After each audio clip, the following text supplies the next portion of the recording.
इस मौके पर we have all been waiting for.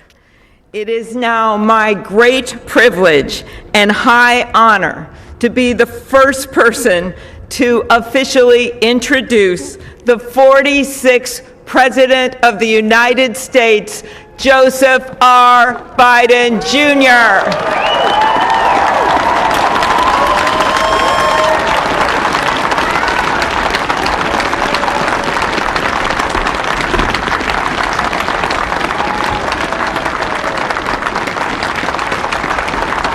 Joe Biden अब इस वक्त खिताब करेंगे। Chief Justice Roberts, तस्वीरें हैं। Vice President Harris, कमला हैरिस और जो बाइडेन को आप तस्वीरों में देख सकते हैं। Leader कमला हैरिस Schumer, और जो बाइडेन ने Leader ओहदे और McConnell, राजदारी का हलफ लिया है। Vice President Pence, my distinguished guests, my fellow Americans, this is America's day. This is democracy's day, a day of history and hope, of renewal and resolve. Through a crucible for the ages, America has been tested anew, and America has risen to the challenge.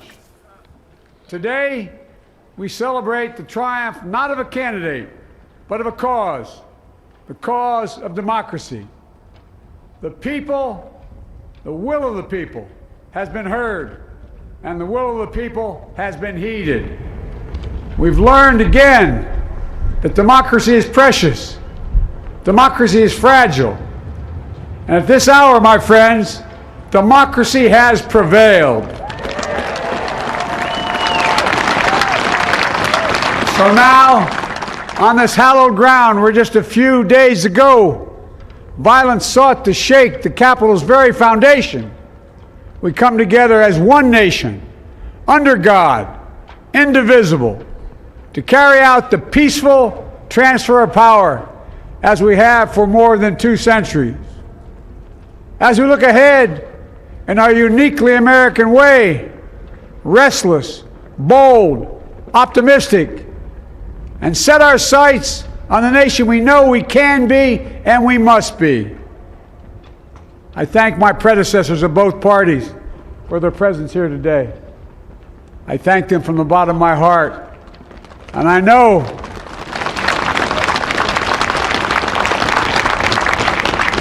the resilience of our Constitution and the strength of our nation, as does President Carter, who I spoke with last night, who cannot be with us today, but whom we salute for his lifetime in service. I've just taken the sacred oath each of those patriots have taken, the oath first sworn by George Washington. But the American story depends not on any one of us, not on some of us, but on all of us, on we the people who seek a more perfect union. This is a great nation. We are good people. And over the centuries, through storm and strife, in peace and in war, we've come so far. But we still have far to go. We'll press forward with speed and urgency, for we have much to do in this winter of peril and significant possibilities. Much to repair, much to restore, much to heal, much to build, and much to gain. Few people in our nation's history have been more challenged or found a time more challenging or difficult than the time we're in now. Once-in-a-century virus that silently stalks the country. It's taken as many lives in 1 year as America lost in all of World War II. Millions of jobs have been lost. Hundreds of thousands of businesses closed. A cry for racial justice, some 400 years in the making, moves us. The dream of justice for all will be deferred no longer. A cry for survival comes from the planet itself. A cry that can't be any more desperate or any more clear. And now, a rise of political extremism, white supremacy, domestic terrorism that we must confront and we will defeat. To overcome these challenges, to restore the soul and secure the future of America, requires so much more than words. It requires the most elusive of all things in a democracy: unity. Unity. In another January, on New Year's Day in 1863, Abraham Lincoln signed the Emancipation Proclamation. When he put pen to paper, the president said, and I quote, "If my name ever goes down into history, it'll be for this act, and my whole soul is in it." My whole soul is in it. Today, on this January day, my whole soul is in this, bringing America together, uniting our people, uniting our nation. And I ask every American to join me in this cause.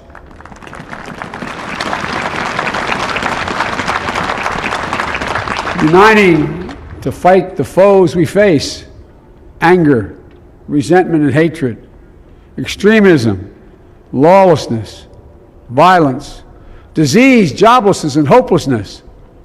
With unity, we can do great things, important things. We can right wrongs.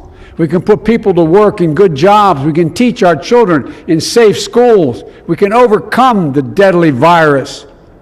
We can reward work and rebuild the middle class and make health care secure for all. We can deliver racial justice, and we can make America once again the leading force for good in the world.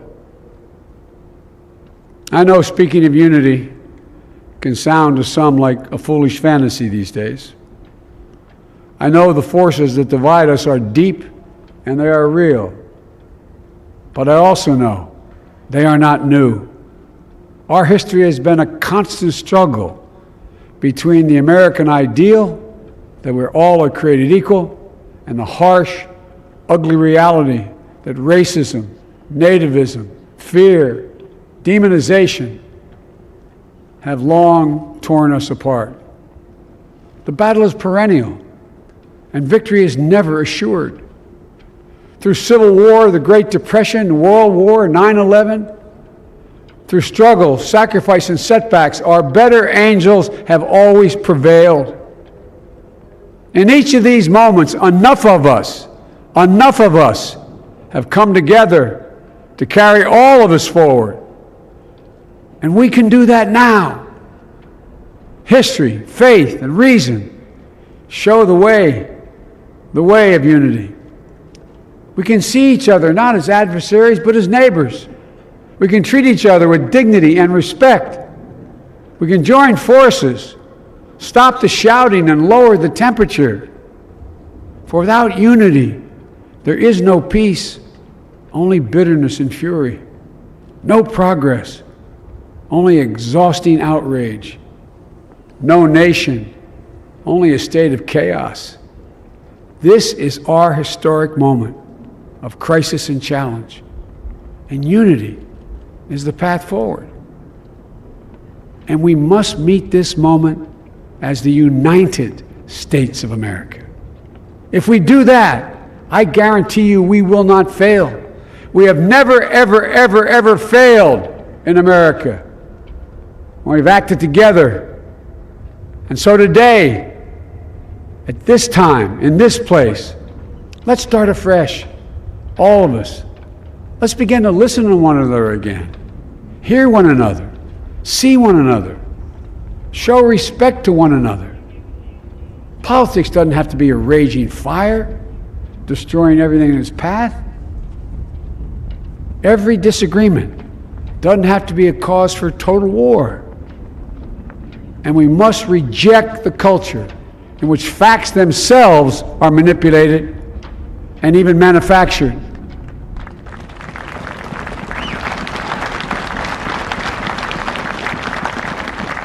My fellow Americans, we have to be different than this. America has to be better than this.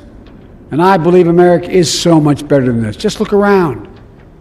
Here we stand in the shadow of the Capitol Dome, as was mentioned earlier, completed amid the Civil War, when the Union itself was literally hanging in the balance. Yet we endured. We prevailed. Here we stand, looking out on the great mall where Dr. King spoke of his dream. Here we stand where 108 years ago, at another inaugural, thousands of protesters tried to block brave women marching for the right to vote. And today, we mark the swearing in of the first woman in American history elected to national office, Vice President Kamala Harris. Don't tell me things can't change. Here we stand across the Potomac from Arlington Cemetery, where heroes who gave the last full measure of devotion rest in eternal peace.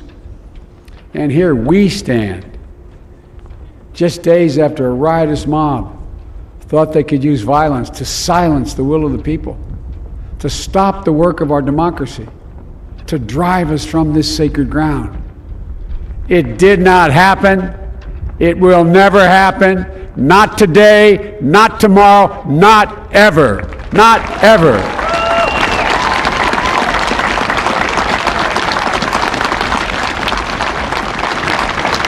To all those who supported our campaign, I'm humbled by the faith you've placed in us. To all those who did not support us, let me say this. Hear me out as we move forward. Take a measure of me and my heart. And if you still disagree, so be it. That's democracy. That's America. The right to dissent peaceably within the guardrails of our republic is perhaps this nation's greatest strength. Yet hear me clearly. Disagreement must not lead to disunion. And I pledge this to you. I will be a president for all Americans. All Americans. And I promise you, I will fight as hard for those who did not support me as for those who did.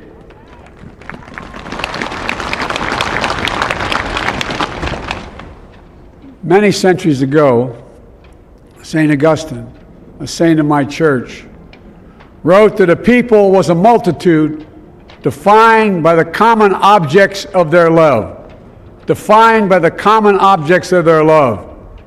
What are the common objects we as Americans love that define us as Americans? I think we know. Opportunity, security, liberty, dignity, respect, honor, and yes, the truth. Recent weeks and months have taught us a painful lesson. There is truth and there are lies. Lies told for power and for profit. And each of us has a duty and a responsibility as citizens, as Americans, and especially as leaders. Leaders who have pledged to honor our Constitution and protect our nation, to defend the truth and defeat the lies. Look, I understand that many of my fellow Americans view the future with fear and trepidation. I understand they worry about their jobs. I understand, like my dad, they lay at bed staring at night, staring at the ceiling, wondering, can I keep my health care? Can I pay my mortgage?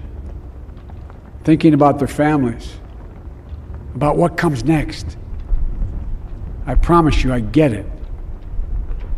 But the answer is not to turn inward, to retreat into competing factions, distrusting those who don't look like you, or worship the way you do, or don't get their news from the same sources you do.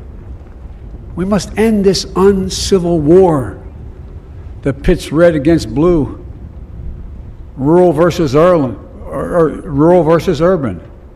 conservative versus liberal. We can do this if we open our souls instead of hardening our hearts, if we show a little tolerance and humility, and if we're willing to stand in the other person's shoes, as my mom would say, just for a moment, stand in their shoes. Because here's the thing about life. There's no accounting for what fate will deal you. Some days, when you need a hand. There are other days when we're called to lend a hand. That's how it has to be. That's what we do for one another.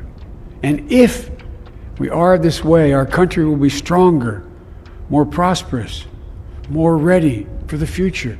And we can still disagree. My fellow Americans, in the work ahead of us, we're going to need each other. We need all our strength to persevere through this dark winter. We're entering what may be the toughest and deadliest period of the virus. We must set aside politics and finally face this pandemic as one nation. One nation. And I promise you this, as the Bible says, weeping may endure for a night, but joy cometh in the morning. We will get through this together. Together. Look, folks, all my colleagues I serve with in the House and the Senate up here, we all understand the world is watching all of us today. So here's my message to those beyond our borders. America has been tested, and we've come out stronger for it. We will repair our alliances and engage with the world once again. Not to meet yesterday's challenges, but today's and tomorrow's challenges. And we'll lead not merely by the example of our power, but by the power of our example.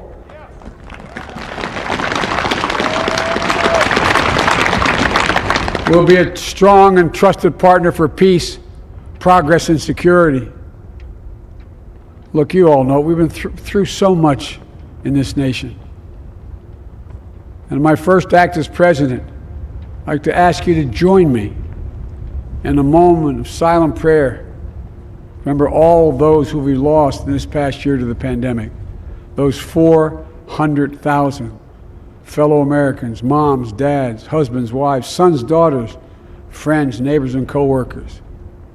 We'll honor them by becoming the people and the nation we know we can and should be.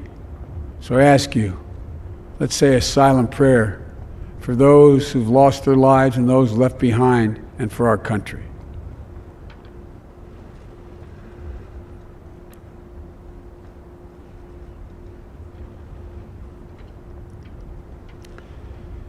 Amen.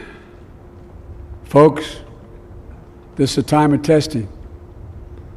We face an attack on our democracy and on truth, a raging virus, growing inequity, the sting of systemic racism, a climate in crisis, America's role in the world.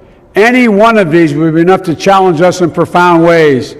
But the fact is, we face them all at once, presenting this nation with one of the gravest responsibilities we've had.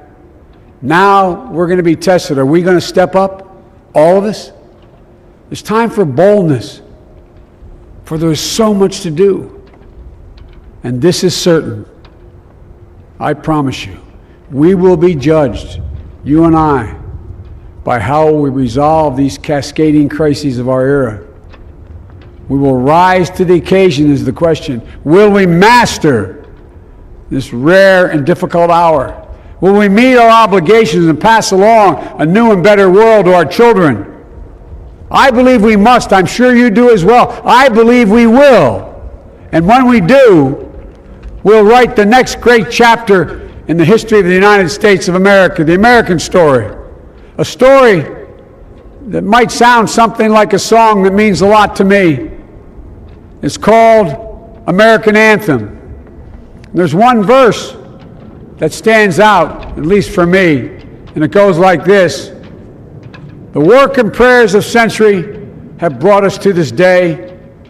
What shall be our legacy? What will our children say? Let me know in my heart when my days are through. America, America, I gave my best to you. Let's us add our own work and prayers to the unfolding story of our great nation.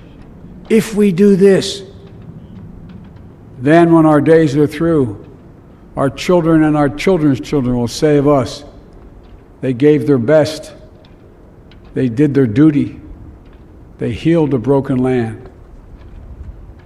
My fellow Americans, I close the day where I began, with the sacred oath. Before God and all of you, I give you my word. I will always level with you. I will defend the Constitution. I'll defend our democracy. I'll defend America. And I'll give all of you, keep everything I do in your service, thinking not of power, but of possibilities, not of personal interest, but the public good. And together we shall write an American story of hope, not fear, of unity, not division, of light, not darkness, a story of decency and dignity, love and healing, greatness and goodness. May this be the story that guides us, the story that inspires us, and the story that tells ages yet to come that we answered the call of history. We met the moment. Democracy and hope, truth and justice did not die on our watch but thrived. That America secured liberty at home and stood once again as a beacon to the world. That is what we owe our forebears, one another, and generation to follow. So, with purpose and resolve, we turn to those tasks of our time, sustained by faith, driven by conviction, and devoted to one another and the country we love with all our hearts. May God bless America, and may God protect our troops. Thank you, America.